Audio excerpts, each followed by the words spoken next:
Hey guys, so I thought for today's video I would mix it up a little bit, and instead of just talking about one topic, I thought instead I would collate a number of questions that I've received on a regular basis and answer them in today's video. So there's going to be a mixture of questions, some about Palantir, some about Tesla, some about investing, some about personal finance, some more personal questions, just a little mix of different ones. So just want to quickly say before we jump into the questions, obviously nothing in this video is financial advice. I'm answering these questions purely based on my own knowledge, my own opinions, my own research. Do not take anything in this video as financial advice. Of course, do your own research. And if you like this video, let me know. Let me know if you have any other questions, and maybe then I will do a part 2. So I've got my laptop here. I've noted down the questions that I have found, and we'll just work through them. So the first one is, what do you think about diversification for retirement? Now recently I've made a few, but recently I made a video talking about diversification, my thoughts on it, and why I'm pretty undiversified as an investor at this current stage of my life. The video was the 83% all-in stocks video that I've done. You can find it on the channel. I'll link it above now if you do want to go and check that out. But basically in that video, I spoke about how my journey throughout my investing timeline has really shifted. At first I had ETFs and index funds, and I had quite a number of them. There was quite a lot of duplication and overlap. I then transitioned out of that and had a primarily dividend-based portfolio again with a number of different stocks. I had my money split up into many different positions, and I also had some ETFs and funds in that portfolio as well at that time. That slowly moved and I slowly trimmed that down. And anyway, I'm at the position now where the majority of my money is within just a few holdings, in particular 2 holdings, Tesla and Palantir. Now, that's not to say that they're my only holdings. And actually, I have a question later on in the video talking about my portfolio in a little bit more detail. So, you know, we'll save what exactly I have for that answer. But anyway, yeah, I'm not diversified, really. I do still have an ETF, I do still have some diversification, but I'm not that diversified in the grand scheme of things. I have a very concentrated portfolio. And in that video, I spoke about how I'm okay with that. I actually see it as more risky to have a more diversified portfolio, having many stocks that I can't keep track of, I don't know about. And, you know, that to me doesn't make sense for what I'm trying to achieve. Now, I think diversification is obviously a big topic, and many people think that you absolutely have to have a diversified portfolio or you're going to lose lots of money. And I think for the majority of people that is kind of true. But for the subset of investors that actually want to do that extra research and care about researching stocks, and that doesn't have to be for everyone. You shouldn't not invest just because you don't want to research stocks. You should just invest differently, I think. You know, you don't have to have a diversified portfolio, in my opinion.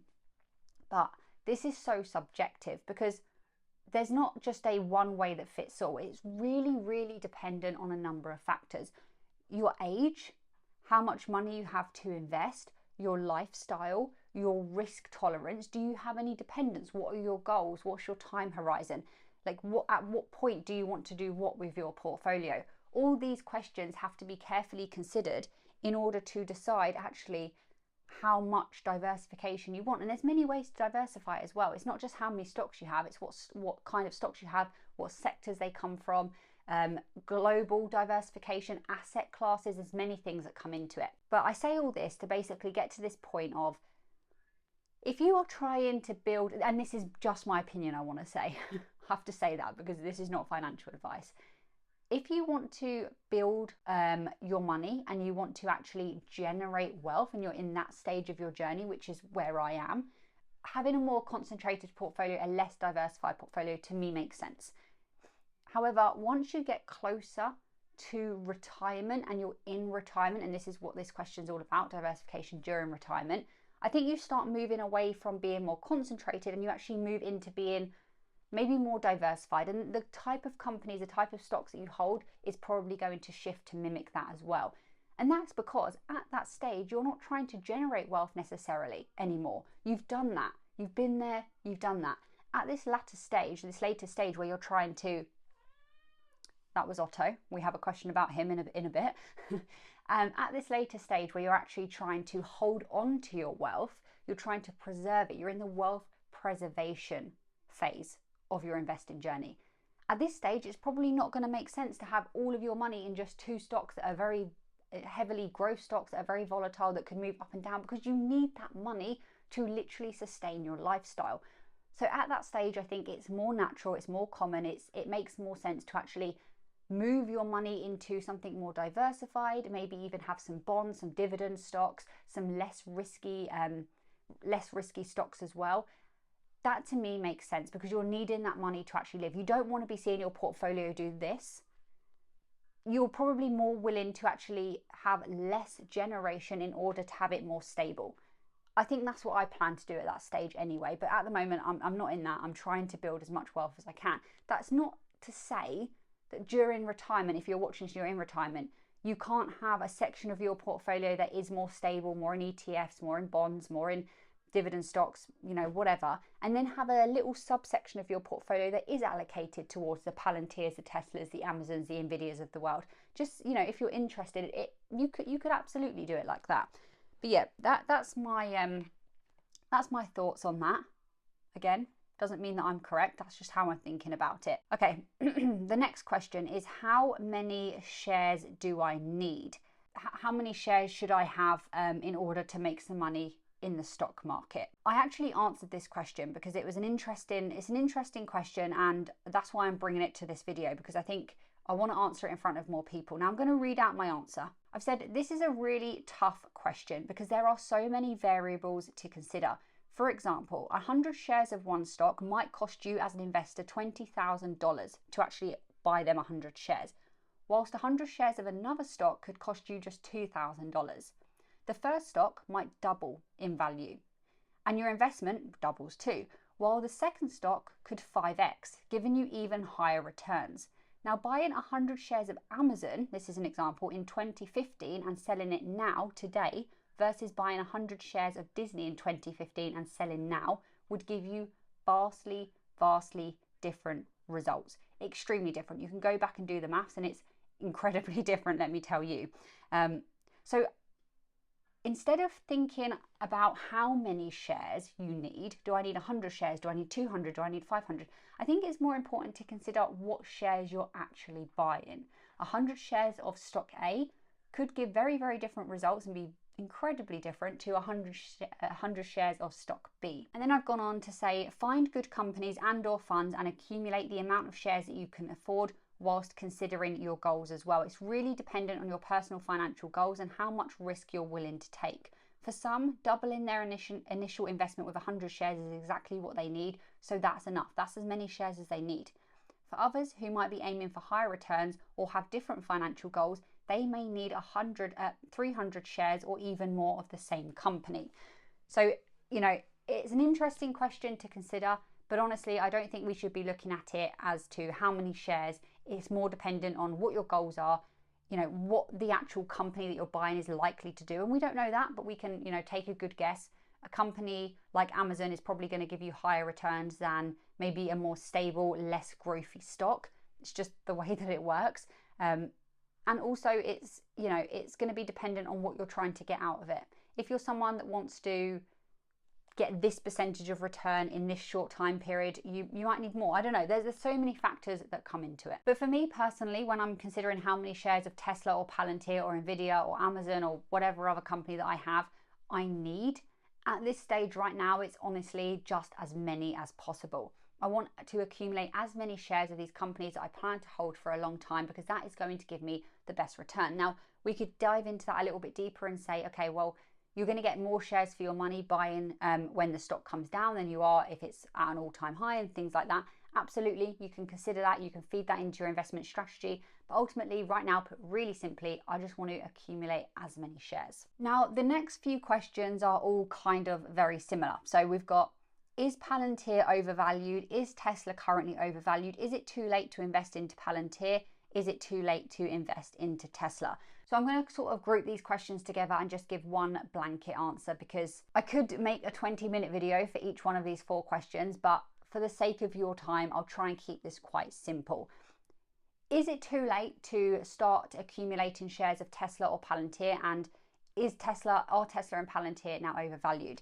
Honestly, these questions really come down to how you think about these companies for a start, what you look at when you actually decide to invest in these companies, and also how long your time horizon is. Now, let's just give an example. Let's say that I was an investor that has a short time horizon. I want to buy a company now and I want to be selling it in December, at the end of December, and I want that to give me a good profit. But let's take Palantir.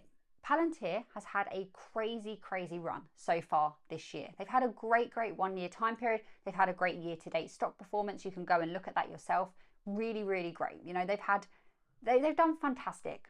The stock and the company, both of those two things. You could argue that right now, and you can do different valuation models to find out a value, that Palantir is currently overvalued. And actually, maybe as an investor, you want to wait till it comes back down to the $26, the $25 range, maybe even the $20 range before you add more, because you're seeing it as currently overvalued.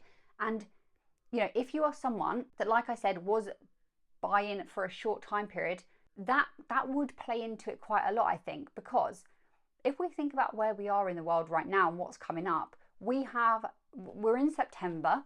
September typically is quite a difficult time for the stock market. You tend to see lots of stocks in the red in September, and we're already seeing that so far. We also have the election, the US election coming up in November. It's a very rocky time. So if you were buying Palantir right now at the current prices and you were hoping to make a very decent profit by selling in December, you could be playing with fire there a little bit. Also, who knows? I don't know. It could shoot up by 40% in the rest during the rest of the year, and you could make yourself a very nice profit. But I'm just saying it would be a little bit more risky. Then you have someone like me who doesn't plan to sell out of my position entirely in terms of Palantir for many years. So me thinking right now, okay, well, I'm not going to invest in Palantir because, you know, the boat's gone, I've missed my chance, and it's currently too overvalued. I don't think that's smart, because my time horizon's so long that buying now, even at the current prices, should be, you know, hopefully I've done my research here, very cheap compared to what it will be in 7 years' time. So that question is answered so differently depending on what you are trying to do as an investor and how long you're planning to hold these companies. Now, that's not to say that there's not more optimal entry points. I'm not trying to say that at all. I'm not saying buying at 30 compared to buying at 22 is the best thing to do. But I'm just saying, in terms of being a long-term investor, these questions are just answered a little bit differently. But now if we think about the question of, is it too late for me as an investor watching your channel, as an investor doing my own research into these companies, to actually buy Tesla or Palantir, whichever one, throw whichever one you want in. It's the same answer from me. And again, in my opinion, the answer is no. Now, sure, when you zoom out on the Tesla stock graph or the Palantir stock graph, you can see that both of these stocks have done very well in the past during certain time periods. But that doesn't mean that they're not going to see good returns in the future just because they've already done well. You can have some companies, growth companies, technology companies that do very well, and then they sort of stagnate a little bit and they stabilize and they become more mature companies, and you don't really tend to see that really high growth from them from there on out. They tend to be more companies that are just less volatile. They're more stable. Not to say that they're not innovating and doing all this, but you know what I mean. I don't think that Tesla is that company at all, and especially not Palantir. Like, Palantir is very early days. So let me just give a very clear answer as to why I don't think it's too late for these companies. Again, it's going to depend on your time horizon. If you are selling within 6 months, then maybe it is too late. I don't know, whole separate question. I won't get into that. But I do not think it's too late for either of these companies because of everything that they've got coming up for them. I've made many videos, and I'm not going to spend 40 minutes now talking you through what I think is coming for Tesla or Palantir, because, you know, I really would probably send you to sleep, and also it's not meant to be that video. But just Tesla, FSD, Optimus, energy, all these things, insurance, blah, blah, blah, these things that I speak about in a lot of my videos, they still haven't done any of that. They are literally changing their business. And then Palantir, don't even get me going. We've only just started seeing the true potential of AIP. I made a video the other day talking about how they are foundational software. They're providing foundational software. It's just getting started, in my opinion, for both of these companies. So the short answer is no, I don't think it's too late. I don't think we've missed the boat here. Of course I don't. Like, these two positions are a lot of my portfolio, and if I thought that they're not going to see any more growth, I wouldn't be investing.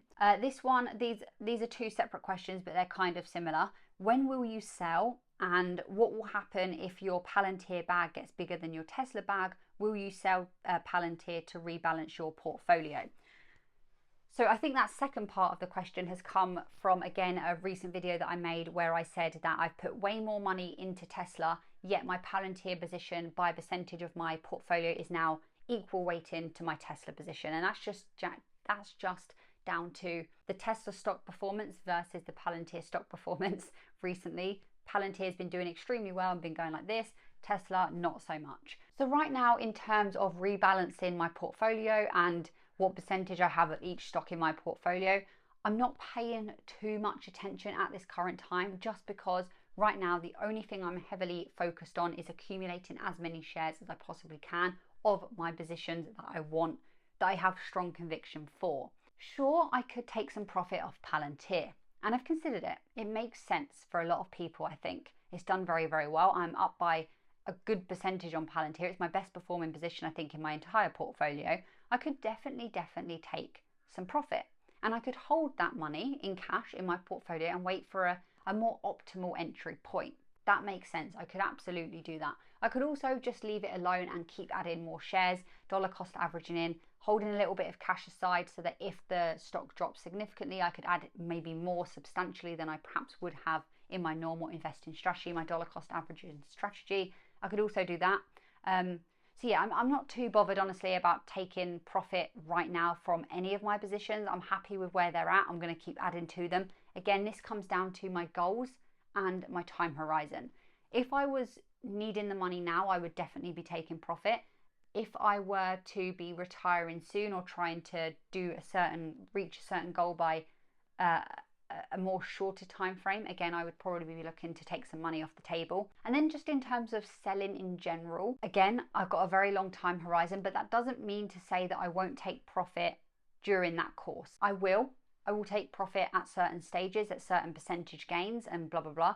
I'll take some profit off the table. Maybe I'll roll that back into a position that isn't doing so well and things like that. But I'll probably make a longer video on that, because just sitting here trying to answer this question briefly is quite difficult. So yeah, let me know if you're interested in a video more about rebalancing, taking profit and when to sell and things like that. And I'll give you my thoughts on that. Not to say that I know everything about this or that, you know, I'm the center of all knowledge, but I can give my opinions at least. So do let me know if you're interested in that. The next one is a funny question. And this is a question that I've received a few times actually, but in particular, I've received it on a recent video that I've done a number of times. And it's this question about Cathie Wood and why I'm listening to her. She shouldn't be listened to. Why is she the gold standard for investing? And why am I mentioning her so often? So I think people maybe took this in a way that I didn't mean for it to come across in. I do mention Cathie Wood and ARK Invest in a number of my videos, and there's a very obvious reason for that. And that is because they heavily follow and heavily research two companies that I talk about on this channel, Tesla and Palantir. So naturally, they come up quite a lot because, you know, I'm seeing their price targets, I'm seeing interviews that she's doing or other members of her team are doing. I'm reacting to those, I'm giving my thoughts on them. I'm reading their research and, you know, I tie that into my videos. I talk about that. That's why I think ARK Invest do some fantastic research. Honestly, you should go and look at their research on autonomy, on other things to do with Tesla, the genomic revolution that they're expecting to see. It doesn't even have to be just Tesla and Palantir. They do some good research. Does that mean that I think that they do good trades, that I would copy every time that they buy and sell a position, that I would even invest into any of their funds, which I don't, by the way? No, it doesn't necessarily mean that at all. And in fact, I don't do any of those things. What I like to do is I like to hear what they have to say, and I like to read and understand their research because I think there's a lot of value there. I like to look at their price targets for Tesla, and I like to see their research behind how they got to those price targets and all of that, because it helps to see other people's research to actually broaden your own understanding. And in my most recent video, when I was mentioning how Cathie said in an interview that she thinks that Palantir will disrupt Microsoft, the video that I made wasn't even about her reasonings. I was saying how she said that they could disrupt Microsoft, and then I was giving my own opinion on something completely different, how that could potentially happen in the future. So I'm not sure why people read into that so much, but yeah, that's my thoughts on that. The next one, this is so funny that I am even answering this, honestly. I've had a number of these questions and I don't understand. I don't understand. Are you sponsored? I can't even read it without a straight face, with keeping a straight face. Are you sponsored by Tesla? Is that why you speak about them so much and so positively? Guys, I have like 20,000 subscribers. My videos don't get millions of views by any means. Tesla is definitely not sponsoring me. It would be a complete conflict of interest, I think, even if I did get millions of views for them to sponsor me. I don't think they sponsor anyone. So, you know, the short answer is no, I'm not being sponsored or paid by Tesla to make these videos. I don't even think anyone in Tesla knows I exist. I've never had any communicate, like, no. The answer is no. I make these videos because I enjoy sharing my research, and I invest into Tesla because of all the reasons that I state in my videos. Okay, I think the lighting's changed slightly. I might look a little bit darker now. I do live in the UK though, so that's expected. This one's interesting. Would you start a channel that isn't about investing? Maybe stuff like vlogs or talk about your diet in more detail. It's interesting because surprisingly, I actually don't like being in front of the camera. That probably sounds really stupid. I originally started making YouTube videos for, I guess, two reasons. One, so I could nerd out and talk about investing and stocks and stuff with maybe people that cared and build a community, because there's only so many times you can talk about this stuff with friends and family and they actually care. And two, I decided that I was going to do something that is completely out of my comfort zone, try and grow in that way and just do something very uncomfortable, and that is making videos. And if you look at some of my first videos compared to now, you'll see, well, I hope you'll see that I've come a long way. I didn't think I would still be doing it all these years later. It is still uncomfortable for me. I don't think I'm a natural in front of the camera by any means. I muddle my words up quite a lot. I get quite anxious sometimes. Even now, I've made loads of videos and still pressing record gives me a little bit of that feeling in my stomach, but I'm trying to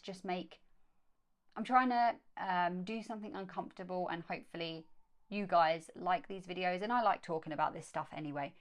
With that said, would I make another channel talk about something different, maybe about, it says, my diet or making vlogs?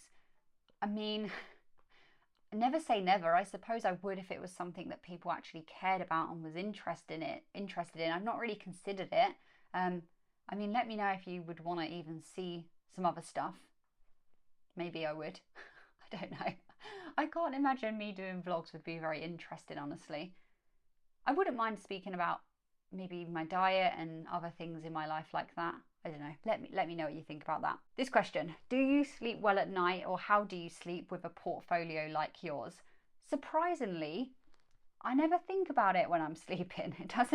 I sleep fine at night. It doesn't stress me out. I'm okay with the volatility.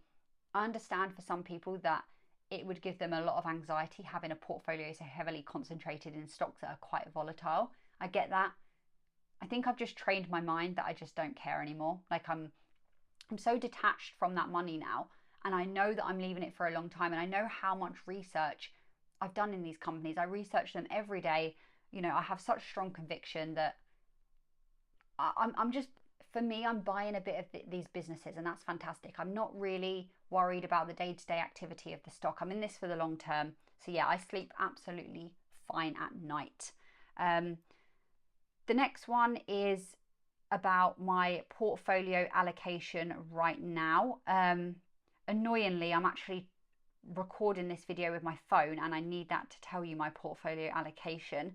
So I will put it up on the screen now and do a quick voiceover for this section. So roll in that right now. So here we are on my portfolio. This is the portfolio where I hold my individual stocks. So you can see that I've got 8 positions: Tesla, Palantir, Nvidia, Amazon, Alphabet, Diageo, Intellia Therapeutics and CleanSpark.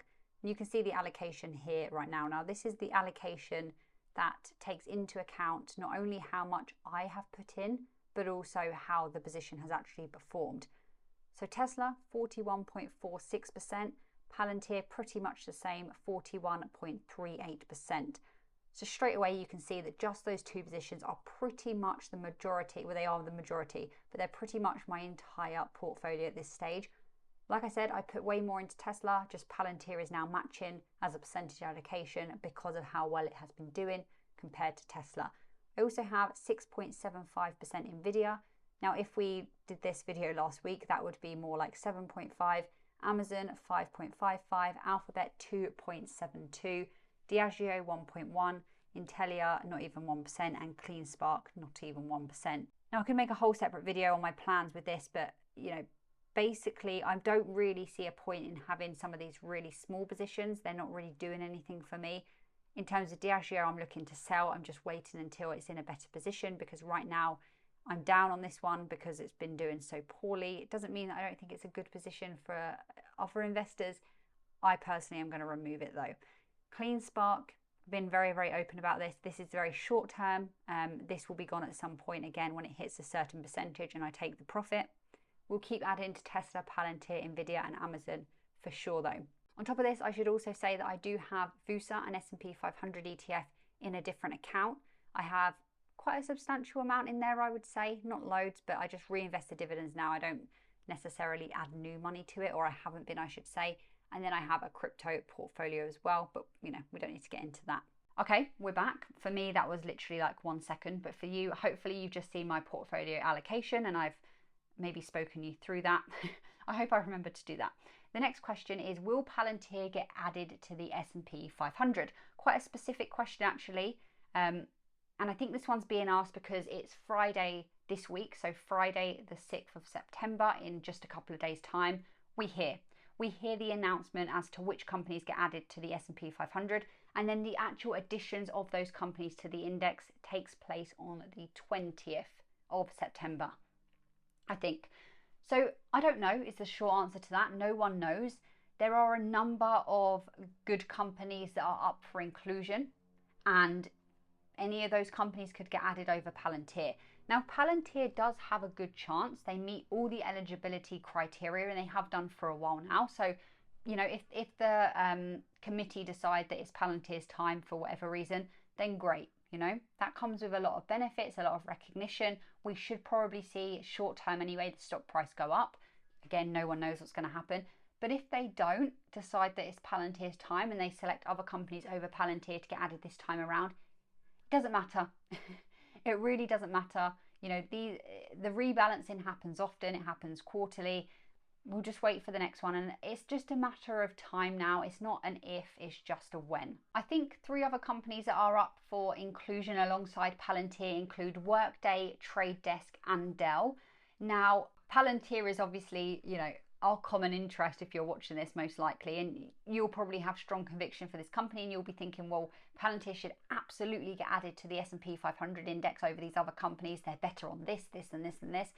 But the people deciding aren't thinking about it maybe like we are. Which one deserves to get added? They've got a selection of criteria, profitability, market cap, liquidity, all of these things that they look at, and all of these companies are meeting those criterias, they're meeting them. So, it doesn't mean that Palantir will get added, because actually some of these other companies have higher institutional ownership.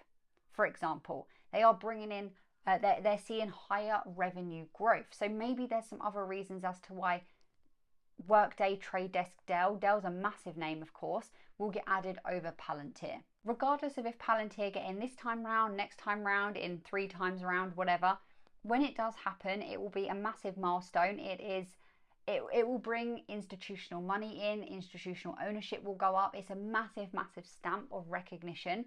It's going to be fantastic when it does happen, but you could also argue that if it doesn't happen this time, it's okay. Let's keep those shares at a lower price and maybe accumulate more in the meantime. You know, who knows what will happen, but those are my thoughts on that. The next one, have you ever been to the US and where would you like to visit if you haven't? I have been to the US in 2017. I went to New York and I also visited Boston. It was great. I really liked it. I mean, there's many places I'd like to visit. I don't know if you mean where would you like to visit in the US. I'm going to assume that's what you mean. There are many states that I'd like to visit in America. If I had to decide right now, I would probably like to see more of Southern America. The last question is all about the cat that keeps making appearances in my YouTube videos. I do apologise for this. I found it quite funny and I hope you guys do too. It seems like in the comments you don't mind at all that he's been in some videos. But it seems like this video where I'm actually addressing him, he has disappeared. He did meow earlier on in the video, but I mean, I can only see what's in front of me. I don't know if he's behind me, but I haven't seen him for a while. So I think he's leaving us alone. So the questions are, let's see what the questions are. How old is your cat? What's the cat's name and what breed? So how old is the cat? He is 6 months. So he's a kitten still, even though he's very big now. What's his name? His name is Otto. And what breed is he? He is a mix between a British Shorthair and a Russian Black. When he goes to the vets, they refer to him as a British Shorthair. However, he hasn't quite got that big face that they have. But in other aspects, you know, appearance-wise, he does look like a British Shorthair. He's grey. You've probably seen him jumping around. He is a character. Again, you've probably seen him. He likes to be involved in everything. I'm really surprised he's not here at the moment. And unfortunately, unless I'm outside, I can't lock the door, can't shut the door and leave him out, because if I try to do that, he will make it even more challenging. He will scratch the door, he will cry, he will meow very, very loudly to the point where I'll have to let him in. And then at that point, he'll be angry, so he'll be jumping all over the place. But you know, it's been great. He's been a lot of fun, especially in the edits. I normally only see that he's made appearances when I edit these videos, and that's when you guys see them when they come out as well. So I try and leave it in as much as possible because I think it's funny. But yeah, that's all the questions. If you want a part 2, do let me know. I hope you guys have enjoyed it. It's been a little bit of a different video to my usual videos. And if you do have any questions, if you do want a part 2, let me know what they are in the comments below. Thank you so much for watching this video, and I'll be back soon with another.